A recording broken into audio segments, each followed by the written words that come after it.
Қай ауылдың жұрты жомарт, халқы мәрт. Түркістан телеарнасының тілшілері бәстесіп жүр. Кім жеңер екен? Жандос әлде Аяужан? Біз өңірдегі ауылдарды аралап жүрміз. Бір шыныдан басталған бәс қандай затқа айналар екен? Бәске бәс айырбас. Біз аузын ашса жүрегі көрінетін ауылдағы ағайынның жомарттығын дәлелдейміз. Сіздерге де қызық болса, арнамыздан алыстамаңыздар. 20-25 килограмм үстінде ет береді. Сол бөдененің жұмыртқасының арқасында 10 күннен кейін орнынан тұрып, кәдімгідей бұрынғы қалпыма келді. Бірақ менде бастыратын аппарат болмады инкубатор. Бұлар өздері баспайды. Мінекей, бәрі жақсы береді екенсіз ғой. Сеткіні неге қойғансыз? Сыйлықтың көлеміне қарамайды. Сыйлық бергеніңе, мысалы сіз қазір сыйлық бердіңіз. Бұл деген үлкен құрмет. Оған не алдыңыз? Не пайдаға Нені? Мына басқаша екен дегенмен. Кенді кететіктер осындай бола ма? Дәмін көресіздер, одан кейін барып айтасыздар. Мама дейміз, чикен жемепсің, бұл өмірді көрмепсің. Базарға барып үлгересіз бе? Қалды чикен сізден Мен үлгереді, сол жұрттың бәрі айтады. Шағыңыз ерекше екен. Ерекше. Рахмет. Әйел адамның 40 жаны бар дейді ғой. Аллаға шүкір, соның арқасында көлігімде болып жатыр. Зорда, дәмілеген. Тамақ сұрасам беретін шығар. Бәрібір ауыл тұрғындар келген адамға кет демейтін еді ғой. Ыстық екен, я. Өлә неде болса, бұл жақта тамақ істеп жатыр, кірейші деген ғой. Рахмет сізге неде болса, ас болсын. Бірінші былай қайырып алу керек. Салтақ ішіне тығасына бүйтіп жүріп жібересің болды. Өткен бағдарламада біздің жүргізушілер облыс орталығы Түркістанда болды. Нәтиже 3-1 болып, Аяужанның пайдасына шешілген еді. Жандостың қолында құрылысқа қажетті метр өлшеуіш, ал Аяужанда 40 000 теңгенің сертификаты. Бұл жолы бағдарлама Бәйдібек ауданында жалғасады. Сәлем! Сіздермен бірге ауылдағы айырбас бағдарламасының кезекті шығарылымы. Бүгін біз Бәйдібек ауданындамыз. Алдыңғы бағдарламада біз Киелі шаһар Түркістан түсіргенбіз, ал бүгін Бәйдібек ауданындамыз. Жалпы Бәйдібек ауданы Аяужанның туған жері. Бізді бүгін қалай қарсы алады екен көретін боламыз. Бүгін енді жеңген ойдамын Жандоста.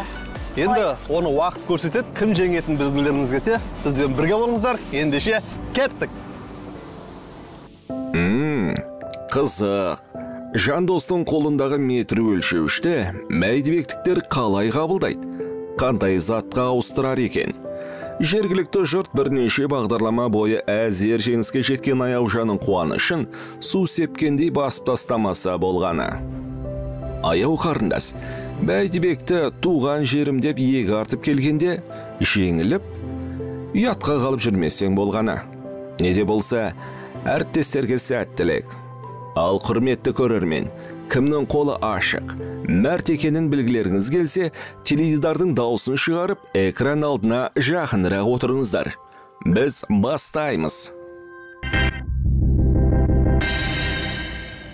Ал қымбатты көрермендер, әніміні дегенше біз Бәйдібек ауданының орталығы Шаяндамыз. Алғашқы кейіпкерімізді дәл қазір кім екенін білетін боламыз.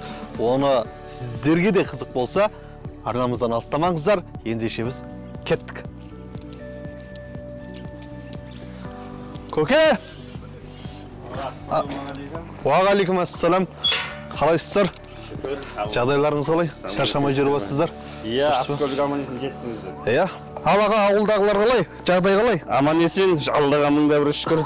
Тіршілік әйтеуір, таң атады, күн батады әйтеуір. Ғалымжан құсшы. 300-ге жуық бөденесі бар. Ерекше күтімді қажет ететін құстарды асырауға Ғалымжан мырза тап болған дерт себеп болған. Бөдененің етін жеп, жұмыртқасын жұтқан Бәйдібектік азаматқа емі шипа болып ауруынан құлан таза айығып кетіпті. Құс шаруашылығымен айналысқан кезде сол құспен болады біздің тіршілік. Қарап тұрмын негізі, мұнарда бірнеше құстың түрі бар сияқты, қораңызда. Дұрыс айтасыз, мұнау түйетауықтың етті тауық дейді, былайша гибрид деп айтылады. Осын асыраймыз, бұның жаңағы жұмыртқасын сатамыз, одан кейін әрі өзін етке дайындаймыз. Өйткені мынау бұл кәдімгі түйетауықтан айырмашылығы 20-25 килограмм үстінде ет береді. 25 кило. 25 килограмм ет береді. Біреуі. Мына қазір сіздер көргендеріңіз, бұлар 4 айдан асқандар. Бір жылы кетті десеңші, қарап тұрсаң. Ал енді бұлар 8 айдан бастап жаңағы жұмыртқаға отырады да. Бұлардың аналықтары бар, олар мынау жеріміз кішкене тарлау болғаннан кейін ауылдың ішінде біз Шаянның орталығында біз оны сыртқа береміз, сыртта асыраймыз да. Бөлек фермаңыз бар ма сонда? Бөлек фермам бар. Бұл жерде кәдімгі өзім сияқты құсты сүйетін адам, өзінің жұмысы, кәсібін сүйген адам ғана сол жұмысты алға қарай жылжытады ғой. Иә, ол кез келген адамның қолдан келе бермейді ғой. Келе бермейді. Құс сосын дұрыс айтасыз. Абын таппасаң өлтіріп те алуы мүмкін. Бұл шығынға көп әкетеді. Неге құсты көп адамға бағу қонбайды? Өйткені құсты бағатын адамға ғана тұрақтайды бұл. Мен соны ұқтым. Өйткені екінің біріне құс тұрақтамайды. Құспен бұлардың қалай жүруі, қалай тұруы, жем жеп жатқанда біз қарап тұрамыз. Бұның жем жеуі қалай болып жатыр, су ішуі қалай болып жатыр. Ал енді анау түсінбейтін адам жемді береді, суды береді, кете береді. Болды, иә. Болды, ол ары қарай қарамайды. Ең бастысы азығын бердім деп ойлайды. Азығын бердім деп ойлайды. Бөденемен айналсам дедіңіз бе? Иә, мен осы бөденені мен 2021 жылы Алланың қалауымен дерт берді маған, сынақ берді. Мынау ішкі жара. 12, мынау адамда қарын деген болмайды екен. Адамда асқазан, одан кейін ұлтабар, ары қарай 12 ішек болады екен. Менде ұлтабарда жара болды, және 12 ішекте жара болды. Бұл асқындыда мен Алматыда жұмыста жүрген кезімде қатты тұра алмай ауырып, содан мен ауылға қайттым. Енді Алматыда істейтін 5000 бөдене бағатын мен жолдас балам бар, жақсы араласамыз. Сол маған жіберді ғой бөдененің жұмыртқасын, ол келді. Содан маған күнде жарып бөдененің жұмыртқасын ішкізе берді. Мен бірінші Алла, екінші сол бөдененің жұмыртқасының арқасында 10 күннен кейін орнынан тұрып, кәдімгідей бұрынғы қалпыма келдім. 10 күннің ішінде 10 нәтиже берді. 10 күннің ішінде нәтиже берді. Көрдіңіз бе, маған күш берді. Бұл бөдененің бір жұмыртқасы кәдімгі жұмыртқамен үшеуіне тең болады, біреуі.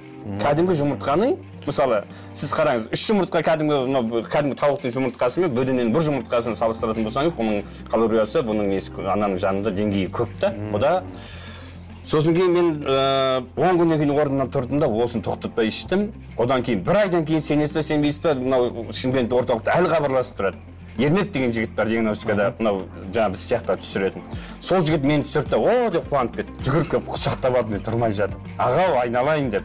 Аға, сіз не істеңіз, шыныңызды айтыңызшы деді. Мен бөдененің жұмыртқасын іштім бірінші. Аға, сенесіз бе, тыртықтың жараның бәрі орны кетіп, тыртығы да қалмаған. Мен бұндайды көрген жоқпын аға, сізге разы болдым. Бірде-бір жара жоқ аға деді. Содан кейін Алматыдағы жолдас балама айттым. Алла саған разы болсын, мен осы бөденені бастайын аз да болса дедім.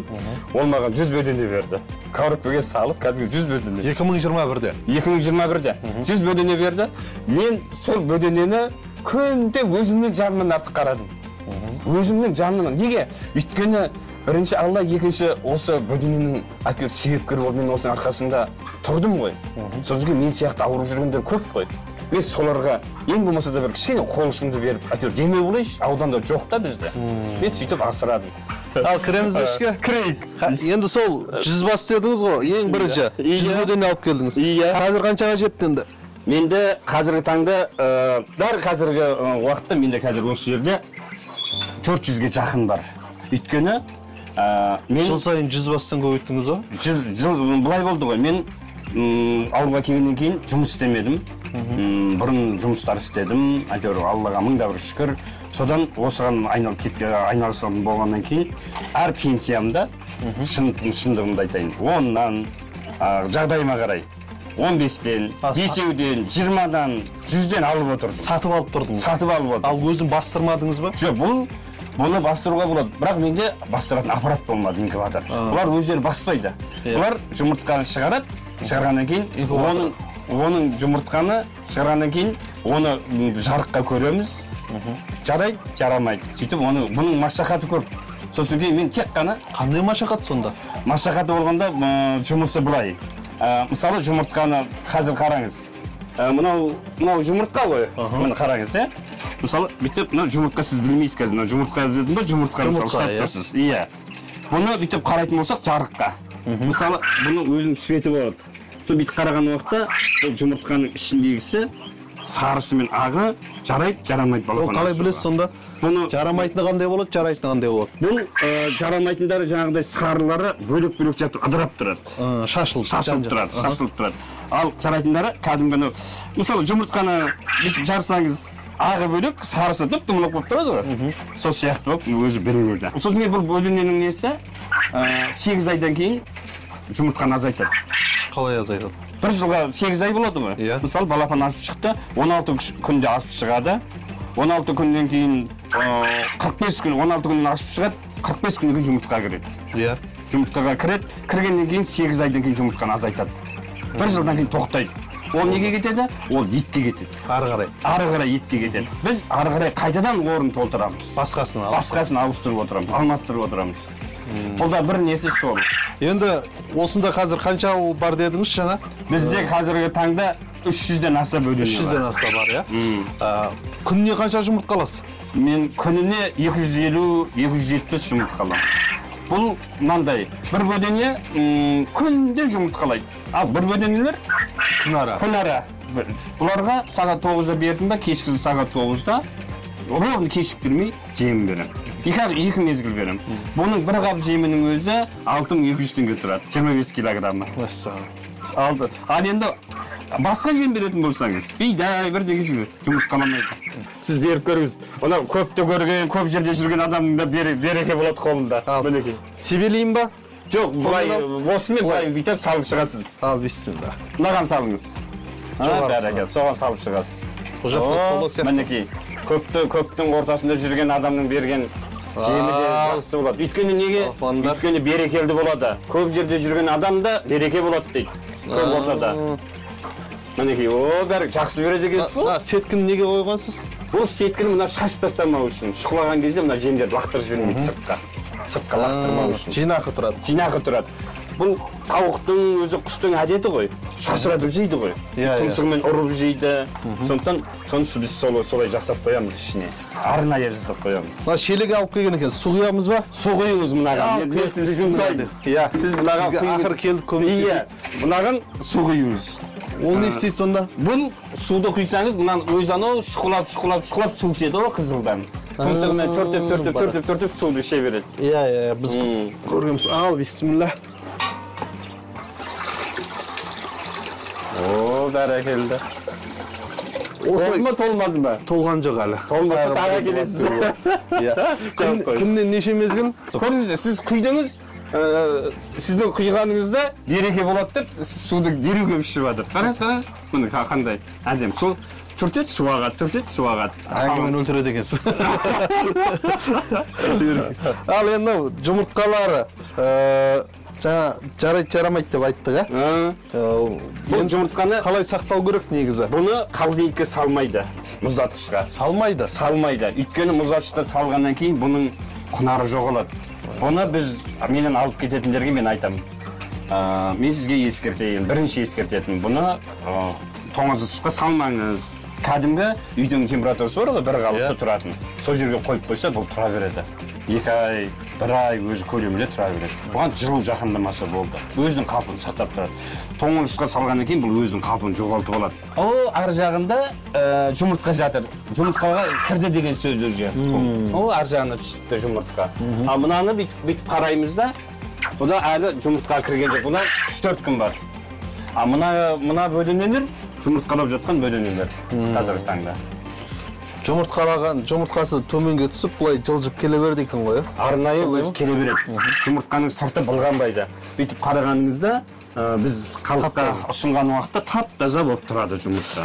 Енді былай ғой, көрермендеріміз де қайта-қайта сұрай береді екен демесін, өйткені әр жақта бағада, нарықта әртүрлі болады, дұрыс па? Дұрыс, өте орын. Енді мынау жұмыртқаның бағасы қаншадан болып жатыр қазір? Дұрыс айтасыз. Мынау жұмыртқа мысалы қаладан алдыратын болса, 25-тен, 30 теңгеден алады базарлардан енді.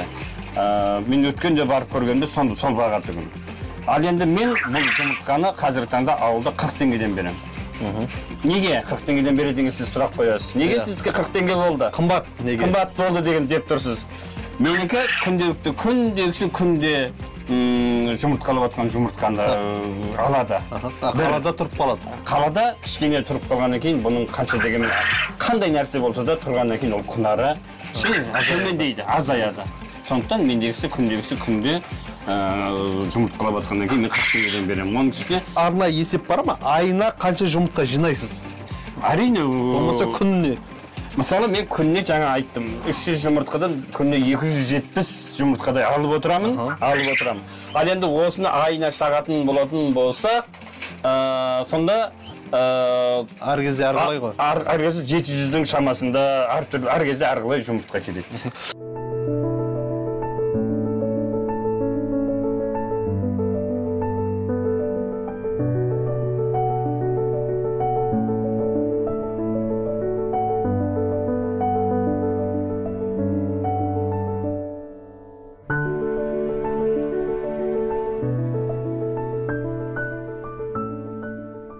Метр өлшеуіш дейміз ғой, осы затты алдық. Сізге алдағы уақытта керегі болып қалар деген ниетпен, ең бастысы көңіл ғой. Осын сізге сыйға тартамыз. Ой, бәрекелді, Алла разы болсын. Мынау Мұхаммед Саллаллаху пайғамбарымыздың жақсы хадисі бар ғой, бір-біріңе сыйлық беріңдер. Сыйлық адамды жақындастырады дейді. Сыйлықтың көлеміне қарамайды. Сыйлық бергеніңе, мысалы сіз қазір сыйлық бердіңіз, бұл деген үлкен құрмет. Сондықтан мен де құр қол қайтармайын деп, бөдене асырып жатқаннан кейін бөдененің жұмыртқасын және бөдененің өзін тірідей беріп отырмын. Ал енді бұдан кейінгі де барған жеріңізге менің сәлемдемемізді беріңіз. Өйткені адамды не жақындастырады? Адамды беріс, алыс жақындастырады. Сыйлық құрмет дейді. Бізде ол сыйлықтың өзінің құрметтейсіз. Қазір мұна маған өте керек. Өйткені бөдененің ұясын жасаймыз ғой, метрлік көп нәрсе өлшейміз. Рахметімді айтамын. Ал, жақсы, рахмет ендеше. Аман есен болыңыздар. Барған жерлеріңізде аман есен болыңыздар. Сәлем айтыңыздар бізден. Дұғай. Келесі кейіпкерге ертерек бір жағдайға туындамай тұрғанда, ұшып кетпей тұрғанда жеткізейін аман есен. Жақсы, кеттік ендеше. Аман болыңыз. Тұқ, бүгін Аяушанға қарап сенімділікті байқап тұрмын. Бәлкім өз туған жері Бәйдібек ауданына келіп, жандосты ұтамын деп ойлап жүрген сияқты. Бірақ байқа Аяушан, біздің баланы білесің ғой, қайда жүрсе де айламалы таусылмайды. Бұл жолы қалайда жеңу керексің. Бәйдібектің тұрғындары қызларын қалай қарсы алар екен? Ал біз Бәйдібек ауданына келдік. Бәйдібек ауданы менің туып өскен жерім. Енді бұл жаққа айырбас жасауға келіп қалдық. Бұл жолы қалайда жандосты жеңемін деген ойдамын. Алдыңғы бағдарламада Киелі шаһар Түркістаннан осындай 40 мың теңгелік сертификатпен қайтқан болатын Бекеш Сәния. Енді бұл сертификатты кімге тапсырар екенмін? Жаңа азанда шай ішпеп сол кішкене жаурап тұрым. Жылы бір нәрсе табылатын шығар. Мына жерде бір магазин бар сияқты, Күлтөбе сауда орталығы дейді. Жүріңіздерші кіріп көрейік. Азанда шай ішпегеннен кейін ба, кішкене жаурап, аудан суық екен. Не бар екен же? Мына жерде тігін шеберханасы бар сияқты ма? Тілегенің алдыңнан іздемей-ақ табылар дейді. Кіріп көрейікші ішіне. Айырбас жасайтын бір нәрсе бар шығар мүмкін. Саламатсыз ба? Кіруге бола ма? Келіңіз, кіріңіз. Біз Түркістан телеарнасынан келіп тұр едік, ауылдағы айырбас деп аталатын бағдарламаға. Мына жерге жаурап ішіп жейтін не бар екендігін кірсем, көзім шалып қалды, осындай бір тігін шеберханасы бар екендігін. Енді біздің бағдарламаның шарты мынадай: біз ауыл-ауылды, аудан-ауданды аралаймыз. Кәсіпкерлерден осындай бір өздерінің заттарын алып, бір-біріне табыстаймыз, айырбас жасаймыз. Енді біз мынаны Түркістан қаласынан алып келдік. 40 мың теңгелік сертификат. Бұны біз сіздерге табыстап кетеміз. Бірақ сіздердің жұмыс барыстарыңызбен таныссақ, жалпы немен айналысасыздар? Қанша уақыт болып бұл кәсіппен айналысып жатқаныңызға? Гүлгүл Ташпенова, тігінші. Бұл саламен айналысып жатқанына 10 жылдан асқан. Кәсіпкер мемлекеттен қайтарымсыз грант алып, тігін цехын құрып, ішін қажетті құрал-жабдықпен толтырған. Гүлгүл ханымның арманы шағын тігін цехын үлкен тігін фабрикасын айналдыру. Жалпы мен бұл кәсіппен негіз айналысып жатқаныма уже 10 жылдың көлемі болып қалды. 10 жылдан. Бірақ ол кезде өзім үйде отырып, тапсырыс қабылдап, солай жұмыс жасайтынмын. Ал мынау осы Күлтөбе сауда орталығы магазинге келгеніме 2 жылдан асып қалды. Осы жерде жұмыс жасап жатқаныма. Бұл жерде қыз жасауына тапсырыс қабылдаймын. Сонан кейін жаңағы киімдер қысқартамын. Жаңағы киімдерді жөндеу жұмыстарын жасаймын. Одан кейін андай жакеттер жаңа мектептен мысалы оқушыларға тапсырыс келеді, сондайлар тігем.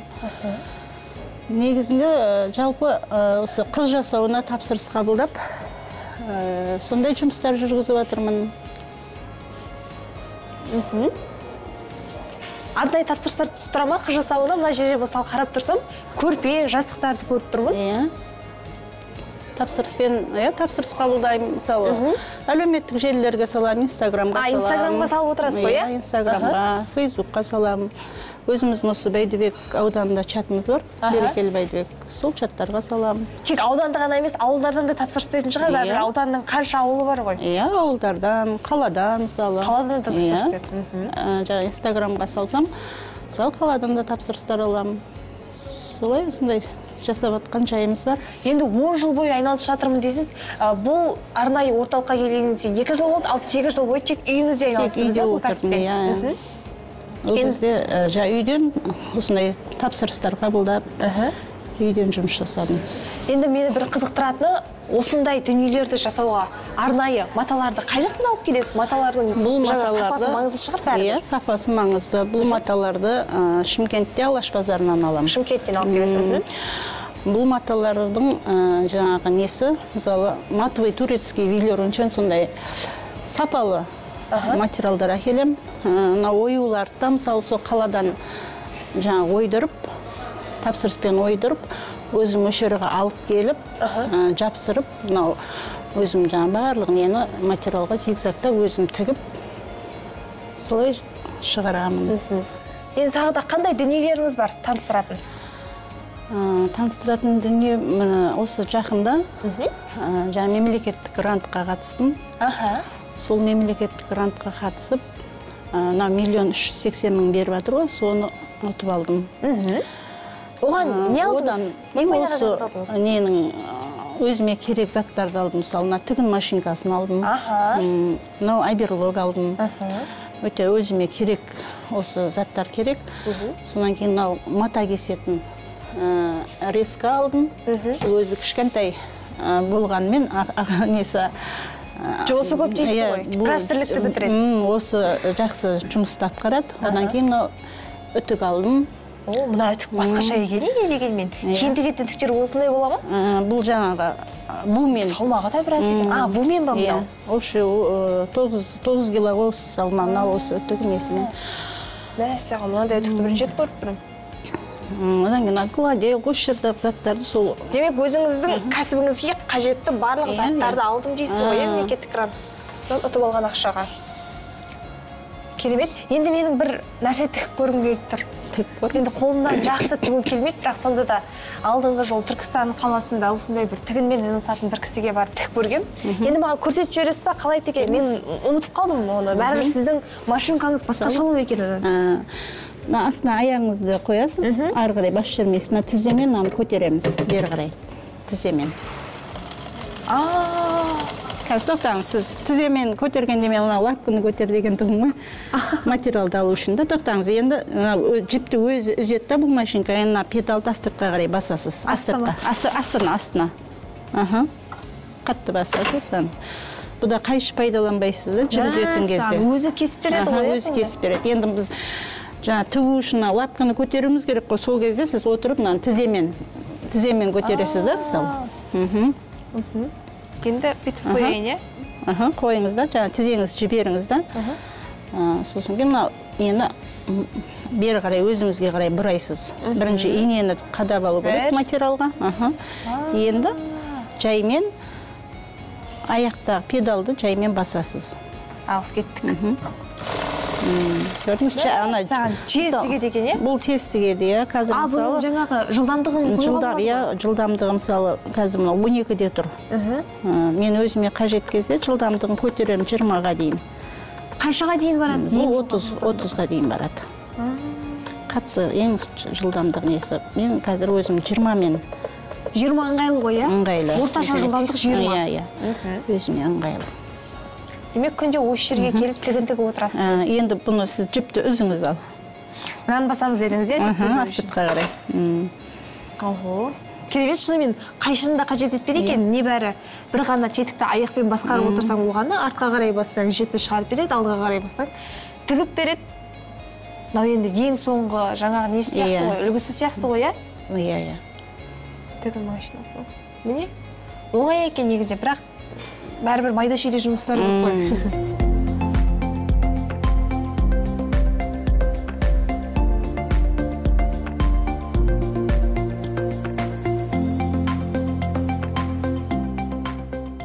Ал енді Гүлгүл ханым, біздің бағдарламамыздың нағыз қызған шағына келдік десек те болатын шығар. Айырбас жасайтын сәт келді. Мынау сертификатты біз Түркістан қаласынан алып келдік. Бикеш сән үйі кез келген уақытта барып, бұл сертификатты көрсетсеңіз, өзіңізге қажетті дүниені ала аласыз. Оны сізге табыстаймыз. Бірақ сіз де бізге бір нәрсе беруіңіз керек, себебі біздегі бағдарламаның шарты солай. Мен де құралахан емеспін, сіздерге беретін өзімнің мынау қолдан жасап атқан. Көрпелеріңізді берейін деп тұрсыз ғой демек. Көрпешелерім бар. Мына әдемі мына оюмен Біз көрпе алып кетейін деп жатырмыз.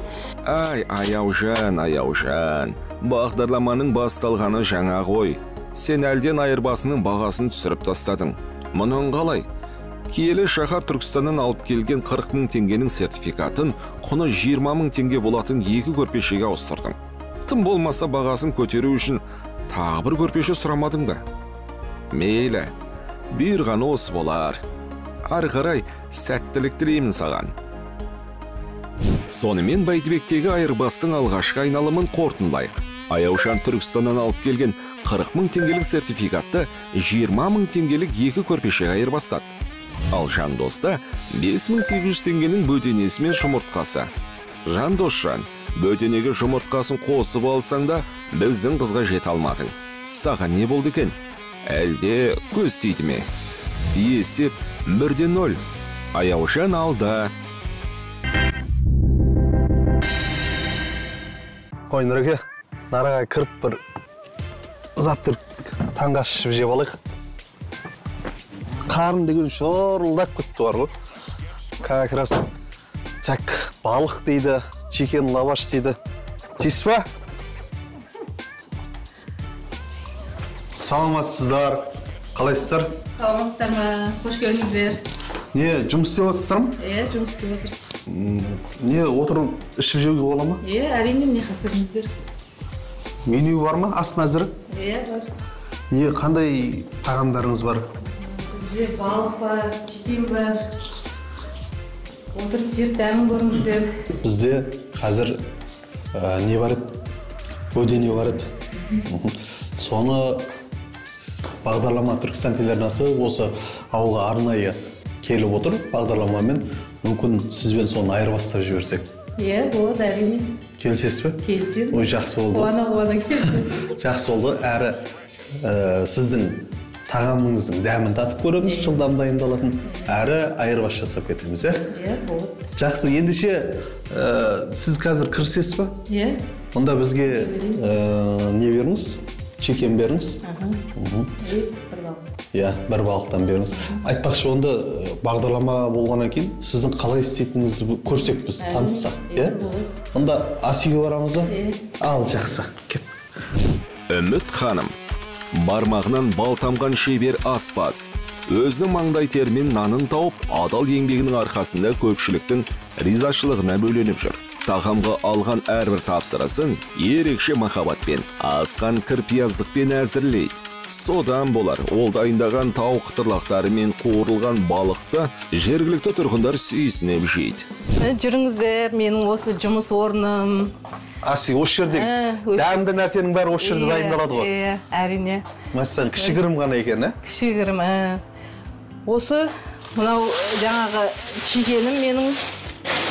Оны жаңағы бүтін тауықты өзім майдалап. Бөлшектеп. Осында мариновка жасаймын. Мариновать етіп. Қазір енді дайын тұр ма бұл? Қазір несінде дайын тұр.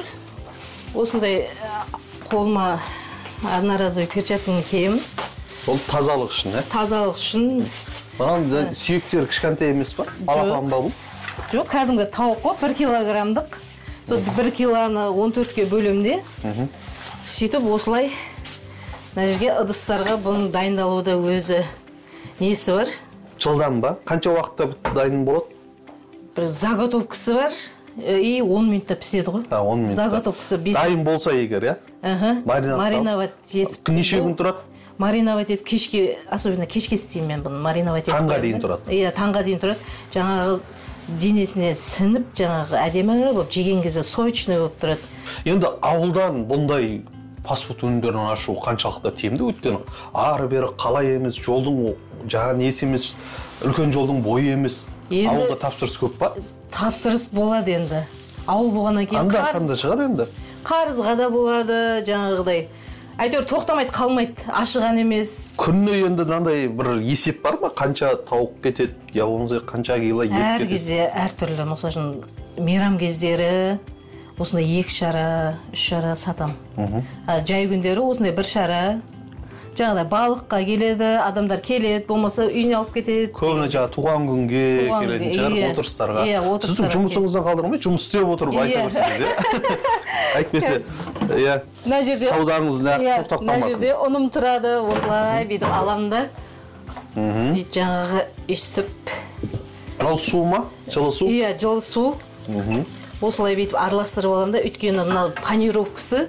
Мына менің чигенің панировкасы ішінде қоспасы бар. Жұмыртқаның сарысынан ағымай ма бұны? Жоқ, мен өзім несі басқа. Рецепті басқа. Иә. Қазір жейсіздер, дәмін көресіздер, одан кейін барып айтасыздар. Мама дейміз ба? Қайтадан келіп сұраймыз ба? Иә, қайтадан. Осы жерде бір апайым бар еді деп. Иә, Түркістанға айтасыздар ғой барып. Бұндай чикен жемепсің, бұл өмірді көрмепсің деп қойсаңызшы. Жоқ, мақтайды елдер. Жан-жаққа барып сіздікіндей чикен жемедік деп қуырып жеңізші деп. Жаңағыдай осылай 2 сан, 2 қанатын саламын. Осылай еттерін салам, жаңағыдай. Базардан әкелемді, жаңағыдай морозильникке сап қоям, керек кезінде алып, жаңағы 1 коробка шығарып қойдым ғой, соны бөлшектеп. Оның бәріне қалай үлгересіз? Базарға барып үлгересіз ба, жоқ әлде чикен істеп үлгересіз ба? Үлгереді, сол жұрттың бәрі айтады. Сен қалай үлгересің? Кешкі тапсырыс бар дегенде. Иә, әрі еркек мен сияқты жалғыз бастанамын негізі өзімше. Әлде балдарыңыз барып келе ма? Мен балдарым майда. Осылай мына жақта бір перчаткамды киіп аламын да. Әрқайсысына бөлек-бөлек екен ғой. Иә, бөлек-бөлек. Бірінкін біріне араластырмаймын. ұн ғой ол? Бұл ұн мен панировка өзі қоспасы қосылады. Соған жаңағыдай аунатып аласыз. Аунатып, осылай заготовка істеп аламын. Балық қай мезгілдер істейсіз? Оның да уақыты бар ма? Балықты жаңағыдай заказ келсе, сол жуып шайып, кусоктап туайып. Дайын тұрады, қуырып бере салам. Мұздатқышқа сап қоясыз ба сонда? Мұздатқышқа, иә. Қазір балықтың қандай түрлері бар? Менде қазірге сазан бар. Болды, иә? Килограмдап бересіз ба? Иә, килограмдап. Біреуі неше килограмм шығады, жобамен 6 ма? Жоқ, бір балығым 1,5 кило. 1,5 кішкентай екен ғой, иә? Сол ыңғайлы да маған қуырғанға. Балықты қаншадан бересіз? Балықтың килограмын 3,5 теңгеден берем. 3,5 теңгеге? Қазір балықты қымбат. Қуыруымен? Қуыруымен 3,5 теңге. Иә, килограмы 3,5 теңге. Ал чикен? Чикен 2300-ден сатам. Оның ішінде қанша отырады? Оның ішінде 14 штук болады. Бір порция ма? Иә, болады. Қайда соғамда мақма? Аха, жарайды. Осылай тапсырыстар келеді? Иә, осылай тапсырыстар келеді. Тапсырыс берген адамның бетін қайтармаймын. Күніне неше тапсырыс аласыз? Әр кезде әртүрлі, енді пәлен деп айтады. Сауда ғой бұл. Жоқ, енді жобамен бұлай қараса. Жобамен бір 10 порция, 12 сондай сатылады. Осылай бүйтіп салып аламын да. Бұл 10 минут тұрады, иә? Иә, 10 минут тұрады. 13, сіздердің бақтарыңызға қарай 15 болып кетіпті. Осылай, міне бүйтіп сағатты көріп қоям. Бұлай қозғап қоям, бір-біріне жабысып қалмау үшін. Бір-біріне жабысып қалмайды дейсіз ба? Иә, жабыспайды, әдемі болып шығады. Неге басқа бір кәсіп емес, мысалға, енді қыз баласыз тігінге бет болмадыңыз, неге басқа? Өзім тігіншімін. Үйде машинкам да бар. 17 жасында мен восход фабрикасы бар ғой.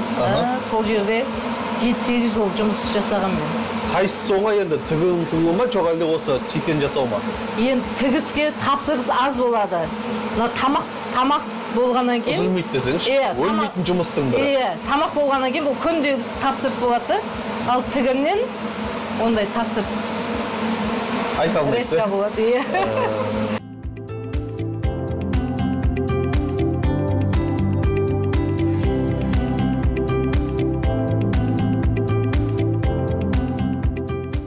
Осылай балықты жуып алып, мына жерге салып, жаңа кусоктаймын ғой. Неше бөлікке бөледі? 6 бөлікке бөлінеді бір балық. Осылай кусоктап қуырғаны маған ыңғайлы, әрі тапсырыс берген адамның жегеніне де ыңғайлы. Шағыңыз ерекше екен. Ерекше. Рахмет. Өттір ма? Арнайы осы балық кесуге арналған ау деймін? Арнайы осыған арнап қойғам, осы пышақты. Балық бір 20 минутта дайын болады. Осылай тұз аламда, тұздаймын. Осылай тұз себем ыңғайына қарап.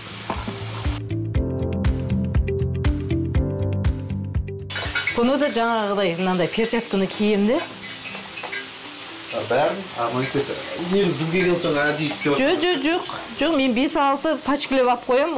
Бұнсыз ешқандай жұмыс істей алмайсың, қолыңызға ұн жабысады. Осылай балықты да ұнға қуырам мен. Өйткені басқа қалай қуырады? Ұнға қуырып. Басқа жақта аталаға қуырады. Атала деген не ол? Жаңағы ұнмен суды араластырып, аталаға салып алып. Мен араластырмай, осы тазы, ұнға қуырам. Әйел адамның 40 жаны бар дейді ғой. Сол сияқты әйтеуір бәріне үлгеріп атқан жайым бар. Балдарыңыз мектеп оқи ма? Бәрі мектеп. Көмектесетін қызыңыз бар ма? Қызым үлкен сіңілім бар. Ол қазір 10 класс оқиды. Келген кезде сол көмектеседі кішкене. Қалған балдары бала болғаннан кейін бұндай тірлікке араласпайды ше. Өздерімен өздері? Өздерімен өздері. Қызым 4 класс оқиды. Кішкентай 4 класс оқиды. Қосылсан жайлап үйретіп отқан шығарсыз? Ыдысымды жуады, әйтеуір. Тамақтан қиналмайды екенсіз ғой, бүгін не істеймін деп, Анау, әйелдердің басты проблемасы бүгін кешкі тамаққа не істесем болады деп. Ал сіз сарт еттіңізді чикеніңіз. Ал балдар бүгін чикен десем қуанады ғой олар. Қуанады. Бірақ ана кейбіреулер болады ғой, күніге жиірген соң шығып қалады, үйіп шықпайды. Жоқ, шықпайды. Дәмді болғаннан кейін олар шықпайды. Қашан істейсіз? Қуырып берші, мама, анашым қуырып берші дейді. Негізі осы бастауға қорқып жүргендерге қандай ақыл кеңес айтар едіңіз? Ешқандай қорықпау керек. Көз қорқақ, қол батыр дейді. Өзіңіз қорықтыңыз ба басында? Мен баста қорықтым. Қалай болады екен?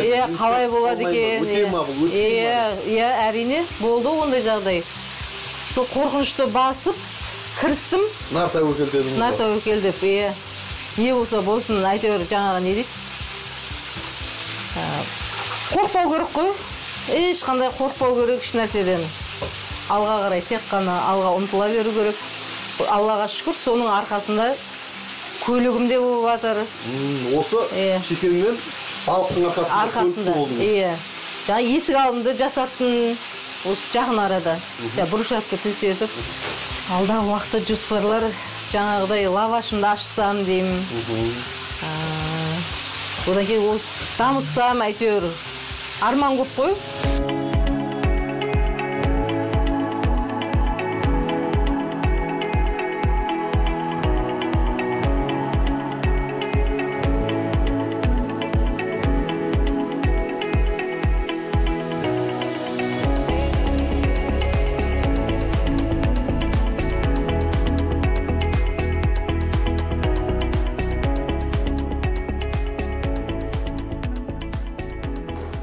Мінекей, тапсырыстарыңыз дайын болды. Ағам да келіп жетті ғой, мәссаған. Ас болсын. Молынан әкепсіз ғой.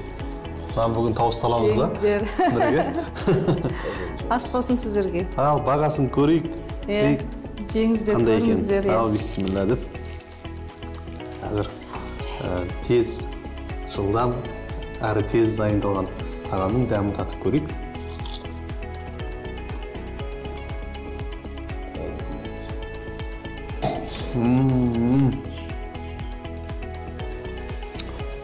Зор дәмі деген. Егер осы Бәйдібекте шалдар алдына келіп отырсаңыздар, осы Үміт әпкеміздің асханасына соқпай кетпеңіздер.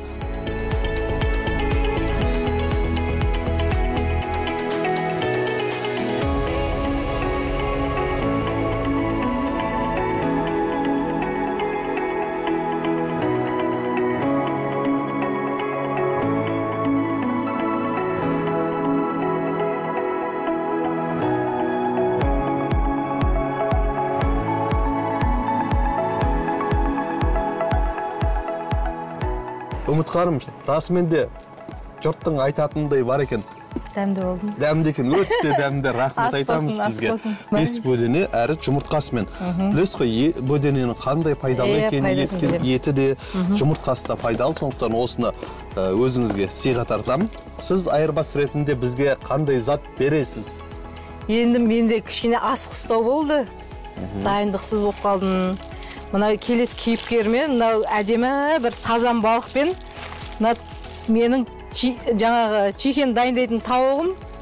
Соны алып барыңыздар, сәлем айтыңыздар. Мынау бөденемен жұмыртқаны тауықпен балыққа айырбастап жатырмын. Ал. Суретке түсіріңіз. Келіңіз. Ұстаңыз, абайлаңыз. Ой, рахмет. Абайлаңыз.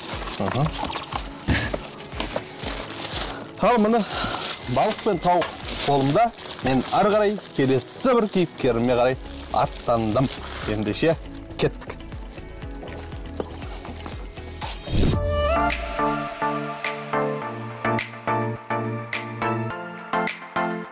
Мен құдай қонақпын. Сонау Түркістаннан келдім ағайын. Айырбас жасайтын күн бар. Анау мынау емес, жұмсақ қалың көрпемен мынау.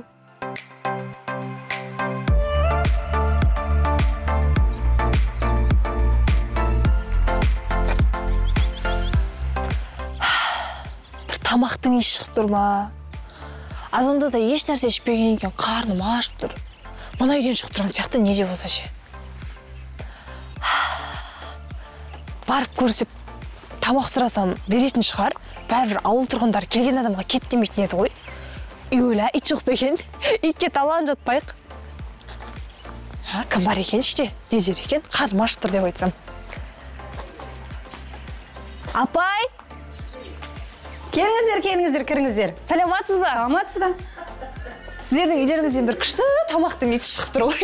Кірсем бола ма? Кіріңіздер, тамақ дайын, қаттама бар, блинчик бар. Ой, тура. Түркістаннан келіп едік біз. Қарным ашып, азаннан бері ешнәрсе. Саламатсыздар ма? Ту, не деген тамақтар мына жерде? Пельмен десе, нан десе, нан. Жай ма? Менің мұрнымның өзі иісті тура сезген сияқты ғой. Блинчиктен ауыз теңіз, қаттама бар, кегіз дәмнен ауыз теңіз. Қаттама жейінші енді, қарным ашып тұр, бірінші наннан басасам. Ыстық екен, я? Түркістаннан өзім азанда жаңағы еш нәрсе ішпей шыққам ғой. Сонымен тура мына көшеде шығып баратса бір әдемі иіс шығады. Өлә, неде болса, бұл жақта тамақ істеп жатыр, кірейінші деген ғой. Рахмет сізге, неде болса, бастап бисмилля. Күшті ма? Күшті екен шығар. Біз Түркістаннан кеттіміз, апа. Ауылдағы айырбас деген бағдарламамен ше. Қаламқас Биназарова, Асүй Ханшайма. Енесінің сүйікті келіні. Қолынан келмейтін ісі жоқ. Қонақ келсе дастарханға қажетті барлық тәттіні өз әзірлейді. Осы салаға қызығып өз кәсібіне айналдырған. Той жиынға арнайы тапсырыстарды ауданның барлық ауылдарынан қабылдайды. Өзіңіз немен алсыз жалпы? Мен өзім жалпы 2000 былтыр алдым осы грантты. 1.225.000 алдым. Олай демек сіз де кәсіпкерсіз ғой? Иә. Олай болса тура тауып кеппін мен де сізді осындай. Осы ауылдағы кәсіпкерлерді іздеп жүредім. Осы біздің бағдарлама ауылдағы айырбас деп аталатын болғаннан кейін кәсіпкерлердің жалпы қандай жұмыспен айналысады деген сияқты. Қарнының ашуы да, мұрнының дәл осы иісті осы үйден сезуі де тегінен емес екен ғой олай болса. Толығырақ айтып беріңізші. Қанша уақыт болды жалпы айналысып жатқаныңызға? Жалпы 2 жыл болды полуфабрикатты бастағаныма. 1.225.000 алдым. Құдайға шүкір өз кәсібімді бастадым. Қазіргі таңда 10 шақты магазинге өткіземін. Пельмен, жайма, блини, қаттама, заказдар қабылдаймын. Қазіргі таңда өте сұранысқа ие тағам. Әрине. Тек қана енді осы бір ауылмен ғана шектеліп қалмай шығысыз, Бәйдібек ауданының ішінде неше ауыл бар, соның барлығынан тапсырыс түседі ма? Тапсырыс түседі, иә. Жалпы көп звондайды, тапсырыс пәленгила дейді, соның бәріне жеткізіп жатырмыз. Қазір енді байқасаңыз, әлеуметтік желі дамыған. Инстаграм бар ма сізде? Осы дайындаған дүниеңіздің бәрін? Жоқ, мен Инстаграмға ешқандай салмағам. Только магазин звондайды. Барлығы тек ауызба-ауыз тарайды дейсіз ғой, барлық мәліметтер. Не алдыңыз жалпы ол грантқа ұтып алған ақшаға? Неге жарат алдыңыз? 2 морозильник алдым, стол алдым, оқтай, тақтай, пышақ, разнос, сондайларды алдым. Бұл кәсіпті бастау ең бірінші қайдан ойыңызға келді сіздің? Өзім ойлап жүргем, негізі бастасам бекен депші. Интернеттен көреміз, Инстаграмнан көреміз, сондай пельмен бар, жайма бар деп ойым кетіп жүрді бір жылдай. Кейін қалай бастап кеткенімді өзім білмеймін, бастап кеттім. Басында қорқыныш болды, бұл қалай болады, өте ма, өтпей ма, қалай істеймін деген жоқ. Құдайға шүкір, Аллаға шүкір, заказ өте көп болды. Мен негізі бұл грантты алмай тұрып бастағанмын, алдым бір жыл бұрын бастағам, қазір 3 жыл болып жатыр. 3 жыл болып жатыр, иә? 3 жыл болып жатыр. Алдағы уақытта жоспарыңыз қандай енді? Құдай қаласа, бұдан да үлкен цех ашып, адамдарды көбейтіп, бұдан да көп үлкен нелерге ассортименттер қоссам екен деп. Қазір енді бұл кәсіппен жалғыз өзіңіз айналысыпсыз, немесе қасыңызда тағы да бір адамдар бар ма? Қасымда 3 адам бар. Үшеуіңіз бірігіп жасайсыздар. Қалай бұл? Қызметтеріңіз қалай бөлінеді? Мысалы, біреу түйеді, біреу жаяды, біреу пісіреді. Кісі жаяды, біз түйеміз, пісіреміз. Жалпы сондай істей береміз. Сіздерде бір белгілі уақыт жоқ сияқты ғой, таңғы сағат мынаншада жұмыс басталады, мынаншада аяқталады. Негізі 9-да бастаймыз, 6-да бітеміз. Сондай кәдімгі мемлекеттік жұмыс сияқты дейсіз ғой. 9-дан бастап 6-ға дейін кісілер келеді, кетеді. Кейбір күндер күндіз болмаса кешкісін бастаймыз. Демек сіздерге түсіп отырған тапсырысқа байланысты, иә, барлығы? Тапсырыс звондайды, на магазин пәленгила, 20 кила, 30 кила деген сияқты. Осындай жайма бар, сосын кәдімгі қамыр ауқаттікі. Мысалы, осы жайманы дайындау үшін қанша уақыт кетеді? Осы жайманы дайындау үшін мына жерде қанша штук бар? Біз кешеден бері 25 штук шығар, бір 2 сағат уақыт кетеді. 2 сағат. Енді мынау наннан жасалатын тағамдардың барлығымызға белгілі ғой. Ең бірінші біз ұнына мән береміз, жоғары, орта сұрыпты деген сияқты. Өші сорттарды жасаймыз. Ең жоғарғы сұрыптан жасайсыздар. Өші сорттарды салынады бәрі. Осы орташа сұрыппен жасалған, жоғары сұрыптан жасалған ұндардың, содан дайын болған нандардың айырмашылығы неде? Қандай болады айырмашылығы? Ол негізі первый сорт, қара болып тұрады, не болып тұрған екен, сондықтан высший сорт қолданамыз. Бұның дәмінде де бір айырмашылық болады ғой? Түсінде? Дәмі бұл таза ғой енді. Высший, сосын өзіміз қойды соямыз, өзіміз фарш істеп, не аламыз? Сатып алмаймыз жалпы.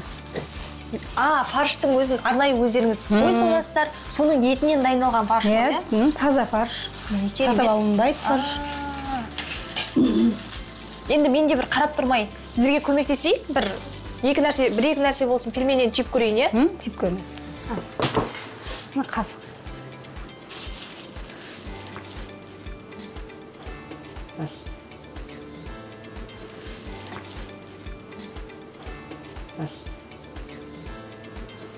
Енді бұрындары негізінде үйде анама осындай көмектесетінмін, бірақ не дегенмен сіздер сияқты нағыз мамандарынша түйе алмаймын.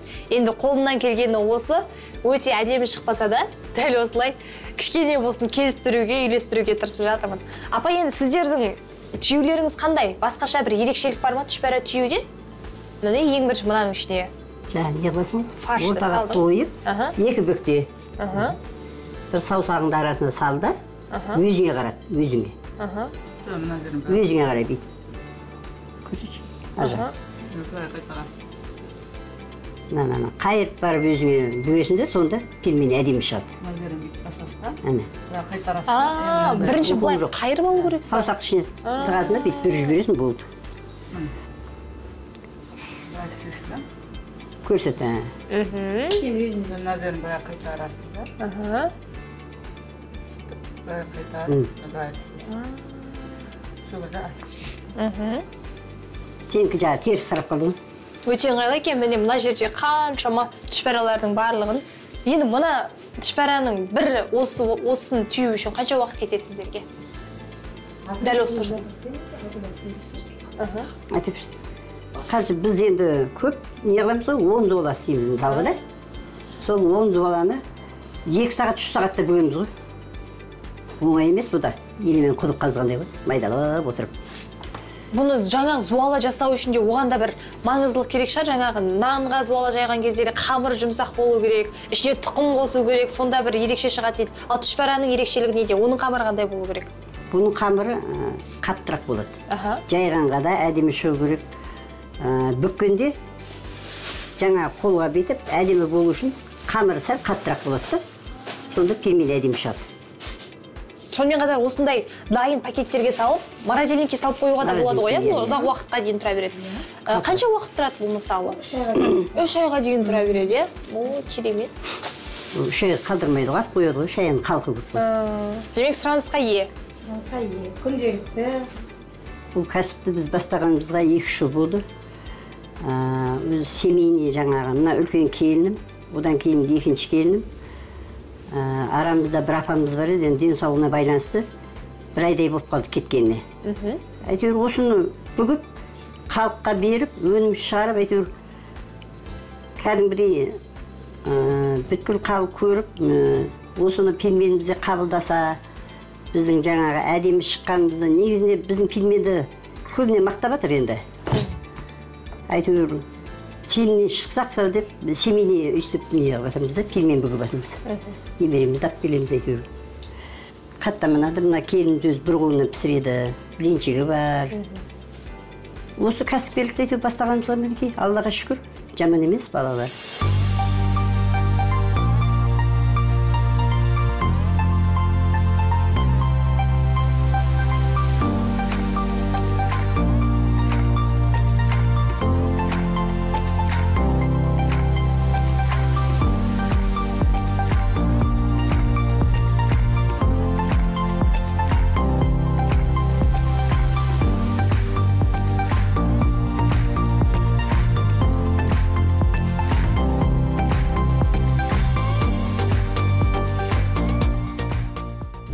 Ал Қаламқас ханым, біздің айырбас жасайтын уақытымызда келіп қалыпты. Бағана айтып өттім, біздің бағдарламаның өзі ауылдағы айырбас деп аталады. Біз мұнаны бағана тігінмен айналысатын бір кәсіпкерден алып келдік. Өзі өте ауыр, қалың, жұмсақ көрпе екен. Бұл 2 көрпені сізге табыстап кетеміз. Бірақ міндетті түрде сізге бір дүние беруіңіз керек, себебі бағдарламаның шарты солай. Қарап тұрсам, бізге бір жастық беретін сияқтысыз, иә? Олай болса біз сізге 2 бірдей көрпешеміз табыстаймыз, ал бұл жастықтар бізге ала берейін. Ала беріңіз. Өте жұмсақ екен. Әй, Аяужан, саған не болды? Бара-бара алған затыңның құнын түсіріп жатсың. Көрпешені жастыққа айырбастай салғаның қалай? Әлде Байдыбектің тұрғындары осы жақтың қыз екеніңді білмей жатыр екен? Барған кәсіпкерлерге ескертіп қойсаң қайтеді? Бәлкім қомақты бір нәрсе ұсынар. Қос айналымның нәтижесін жариялайтын кез келді. Аяужан 20 мың теңгелі көрпешені құны 16 мың теңге болатын 2 жастыққа айырбастады. Ал Жандоста небәрі тауық пен балық еті ғана. Есеп 2-0. О, Байдыбек халқы, біздің Жандосқа көмек қолын созар біреу бар ма? Десе де біздің аяуда қалыспайды екен. Осы уақытқа дейін Жандостың жүрісін аңдыған секілді. Енді оңдырмай жеңемін деп бекініп отыр. Байдыбек аудандағы айырбас жалғасады. Бұл жақтағы ағайның қолы ашық, жомарт па?